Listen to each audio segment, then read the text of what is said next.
नमस्कार दोस्तों, स्वागत है आपका आपके अपने YouTube चैनल नोबल आईटीएन पे। इस वीडियो में मैं आपसे बात करने वाला हूँ एंशियंट हिस्ट्री के इंपॉर्टेंट टॉपिक्स जो है जैनिज्म। अगर आप देखते हैं अपने टेक्निकल एग्जाम्स में तो आपको जैनिज्म और बुद्धिज्म से बहुत सारे क्वेश्चन मिलते हैं। इवन नॉन टेक्निकल पार्ट में भी ये दोनों टॉपिक ऐसे हैं जो आपको बहुत अच्छे मार्क्स दे के जाते हैं अगर आप उन्हें एक बार पढ़ा हो। तो चलिए स्टार्ट करते हैं बिना टाइम वेस्ट किए। मैंने सारे कंटेंट को एक जगह नोट कर दिया है ताकि आपको इसकी पीडीएफ जब मिले तो आप इसी तरीके से इसे रिवाइज भी कर पाएँ। चीज़ों को मैंने बहुत ही कॉम्पैक्ट और बहुत ही लिमिटेड रखा है ताकि आप लोगों को एग्ज़ाम में दिक्कत ना हो और इससे बाहर आपको कुछ पढ़ने की ज़रूरत ना पड़े। चलिए स्टार्ट करते हैं।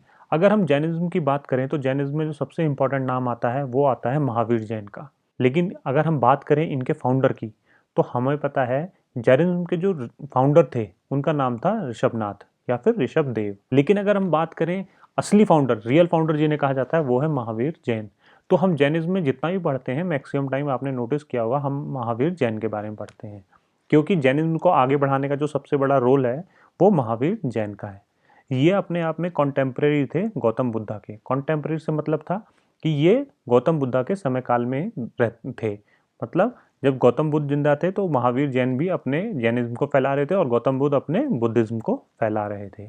अगर महावीर जैन की बात करें तो उनका जो नेम एट यंगर एज, मतलब जब वो यंग थे तो उनका नाम था वर्धमान। उनका जन्म हुआ था 540 बीसी कुंडलग्राम, जो कि आपका वैशाली के पास है। उनके फादर का नाम था सिद्धार्थ। अगर वहीं हम गौतम बुद्धा की बात करें तो उनके बचपन का नाम सिद्धार्थ था और इनके फादर का नाम सिद्धार्थ है। मदर की बात करें, मदर का नाम था त्रिशला, वाइफ का नाम था यशोदा, डॉटर का नाम था प्रियदर्शना और सन इन लॉ का नाम था जमाली। आपको ये सारे के सारे जो फैमिली स्ट्रक्चर है महावीर जैन का वो याद रखना पड़ेगा, क्योंकि सभी से क्वेश्चन आ चुके हैं एग्जाम में बहुत बार। जमाली अपने आप में बहुत इंपॉर्टेंट है। डॉटर का नाम भी डायरेक्टली पूछा जाता है, वाइफ का नाम भी पूछा जाता है, फादर का भी, मदर का भी। आगे बढ़ते हैं। जैनिज्म में टोटल मिला के अगर हम कहें टीचर्स तो टोटल मिला के 24 टीचर्स थे जिसे तीर्थंकर के नाम से जानते हैं। फर्स्ट तीर्थंकर जो थे आपके ऋषभनाथ थे, जिन्हें ऋषभदेव भी कहा जाता है। उसके बाद आपको किसी भी टीचर का नाम याद रखने की जरूरत नहीं है, बीच में डायरेक्ट आप 23rd जो आपके टीचर थे तीर्थंकर जिन्हें बोला जाता है वो थे पार्श्वनाथ। उनका एक सिंबल था स्नेक। मैं तीर्थंकर आपके ऋषभनाथ का सिंबल नहीं बता रहा हूँ क्योंकि वो इतना इंपॉर्टेंट नहीं है। पार्श्वनाथ और महावीर के सिंबल एग्जाम में पूछ लिए जाते हैं। 24th जो लास्ट तीर्थंकर थे वो थे महावीर जैन। इनका जो सिंबल था वो था लायन, पार्श्वनाथ का सिंबल था स्नेक। 5 वोज ऑफ जैनिज्म, मतलब जो उनकी प्लेस थी 5, वो कौन कौन सी थी।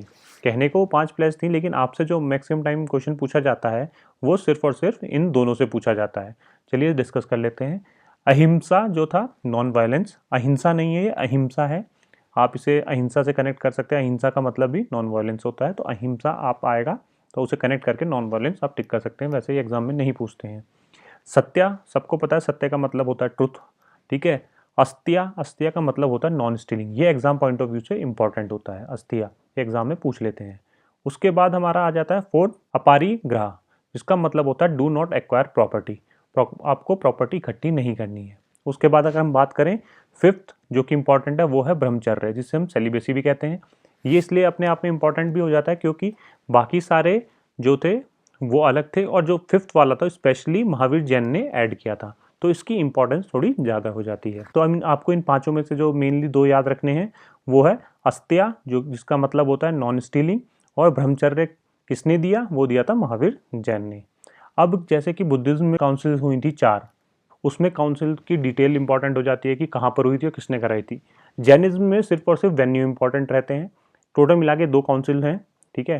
पहली काउंसिल का वेन्यू है आपका पाटलिपुत्र, और पाटलिपुत्र अगर आप बुद्धिज्म से थोड़ा कोरिलेट करने की कोशिश करेंगे तो बुद्धिज्म की जो 3rd काउंसिल हुई थी जो अशोका ने कराई थी वो पाटलिपुत्र में हुई थी, और जैनिज्म की जो पहली काउंसिल हुई थी वो पाटलिपुत्र में हुई थी। 2nd काउंसिल जो हुई थी जैनिज्म की वो हुई थी वल्लभी में। टोटल मिला के 2 काउंसिल ही हुई हैं और दोनों की लोकेशन इंपॉर्टेंट है।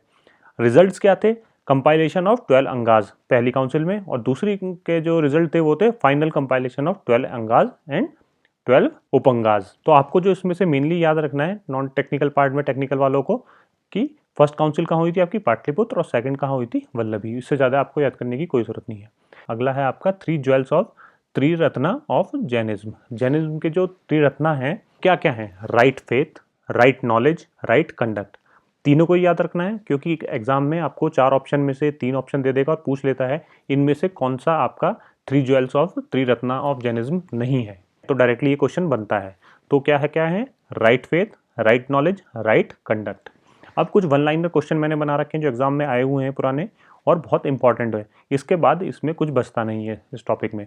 अगर हम बात करें फाउंडर ऑफ जैनिज्म, वो हैं आपके ऋषभनाथ। उसके बाद अगर हम रियल फाउंडर की बात करें जिसकी वजह से आपका जैन धर्म बहुत ज़्यादा प्रोपोगेट किया, वो थे महावीर जैन। ये क्या थे? कॉन्टेम्प्रेरी थे गौतम बुद्धा के। टीचिंग ऑफ जैनिज्म, जैनिज्म की जो टीचिंग्स थी उसे त्रिरत्ना बोला जाता था, जो कि हमने ऊपर डिस्कस कर ली। त्रिरत्ना क्या क्या थी हमारी? वो थी right faith, right knowledge, right conduct. First sermon जो पहला इन्होंने उपदेश दिया था वो दिया था राजगृह में, जो कौन सी लैंग्वेज में था? पाली लैंग्वेज में। और उसके बाद अगर हम बात करें तो जैन लिटरेचर जो थी उसकी लैंग्वेज क्या थी और जैन लिटरेचर को क्या बोला जाता था, ये दोनों क्वेश्चन अपने आप में बहुत ज़्यादा इंपॉर्टेंट हैं। जैन लिटरेचर का जो नाम था वो था अगमास, और कहीं कहीं इसे अगम्स भी बोलते हैं।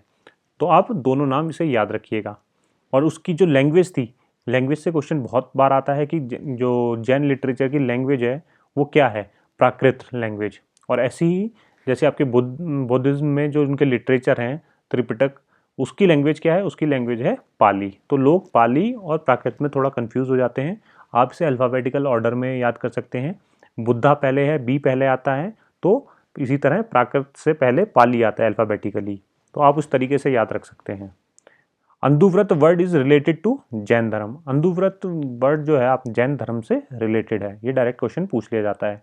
मैं किसी भी चीज़ के डेप्थ में नहीं जा रहा हूँ क्योंकि आपके लिए भी वो इंपॉर्टेंट नहीं है। आपको एज अ वन लाइनर ये पढ़ने हैं। आप एग्जाम में जाके डायरेक्टली उसे टिक मार्क कर सकते हैं और अच्छा स्कोर कर सकते हैं।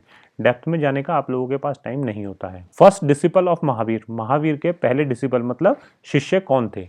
जमाली। मैंने कहा था ना, जमाली कौन थे? उनके सन इन लॉ, इसलिए इनका नाम भी अपने आप में बहुत इंपॉर्टेंट हो जाता है। लॉर्ड महावीर अटेंड कैवल्य। कैवल्य क्या होता है? Infinite knowledge. जैसे गौतम बुद्ध को एनलाइटमेंट हुआ था बोध गया में, ऐसी महावीर जैन को कैवल्य हुआ था। ठीक है, वो कहाँ हुआ था? Under sal tree on the bank of the river Rijupalika. Lord Mahavir died at, lord Mahavir जो थे उनकी डेथ कहाँ हुई थी? पावापुरी। पावापुरी कहाँ है आपका? पटना के पास। पटना का पुराना नाम क्या है? Pataliputra. Anekantavada is a core theory and philosophy of, कहाँ की है? अनिक्तावाद की जब भी बात होंगे वो जैनिज्म से रिलेटेड रहेगी। ठीक है, डायरेक्टली आपसे क्वेश्चन, मैंने अभी जैनिज्म के सारे क्वेश्चन एक साथ कर दिए हैं तो आपको ये चीज़ें बहुत नॉर्मल लग रही होंगी। जब ये बंडल होकर क्वेश्चन आएंगे, जब पूछा जाएगा कि अनिक्तावाद जो जो आपकी कोर थ्योरी ऑफ फिलॉसफी है ये किस चीज़ से रिलेटेड है, तो आपको आंसर करना पड़ेगा जैनिज्म से ये रिलेट करती है। Ruler of India who adopted Jainism in his last days. अपनी ज़िंदगी के आखिरी दिनों में कौन सा रूलर था इंडिया का जिसने जैनिज्म को अडॉप्ट किया था? वो थे चंद्रगुप्त मौर्य। अगर दो बड़े रूलर की बात करें, अशोका ने बुद्धिज्म को फॉलो किया था, चंद्रगुप्त मौर्य ने अपने एंड टाइम में फॉलो किया था जैनिज्म को।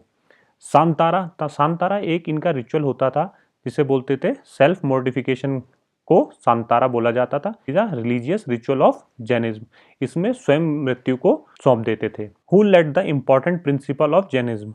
जैनिज्म के जो इंपॉर्टेंट प्रिंसिपल थे वो किसने लेड किए थे? वो किए थे पार्श्वनाथ ने।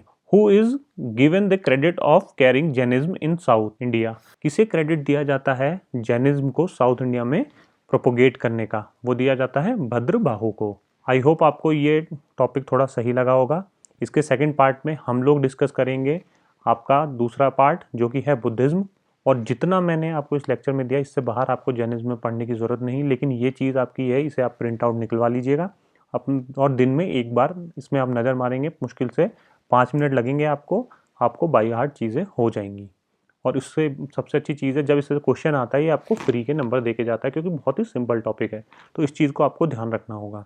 आई होप आपकी तैयारी भी सही चल रही होगी और आपको इसी डायरेक्शन में अगर आप रिवीजन की स्ट्रेटेजी को फॉलो कर रहे होंगे तो आपको अपने अंदर डिफरेंस फील हो रहा होगा। अगर नहीं कर रहे होंगे तो डेफिनेटली आप वही चीज़ें रिपीट करेंगे कि सिलेक्शन नहीं हो रहा है। मैं आपसे पहले भी ये चीज़ बोल चुका हूँ कि रिवीजन, नया पढ़ने से ज़्यादा रिवीजन की वैल्यू है। आगे बढ़ते जाओगे, पीछे का भूलते जाओगे, उसका कोई यूज़ नहीं है। प्लीज़ अपने रिवीजन को हमेशा कंटिन्यू रखिए। जो स्ट्रेटेजी मैंने बताई है रिवीजन की उसे प्लीज़ फॉलो करिए। आई होप आप अगर वो फॉलो कर रहे होंगे तो आपको अपने अंदर डिफरेंस फील हो रहा होगा, कॉन्फिडेंस लेवल आपका काफ़ी बढ़ा हुआ होगा। और हाँ, बात रही एग्ज़ाम डेट की, जैसे ही हाल फिलहाल में एग्ज़ाम डेट आएगी आपको मैं इन्फॉर्म कर दूंगा, अगर वो मेरे पास फॉर्मली या इनफॉर्मली पहले पता चलता है। अदरवाइज़ आपको भी NHPC की वेबसाइट से पता चल जाएगा। तो फ्रिक्वेंटली इस टाइप के क्वेश्चन प्लीज़ मत करा करिए कि एग्ज़ाम डेट कब है। आप अपनी पढ़ाई पे फोकस रखिए। Thank you.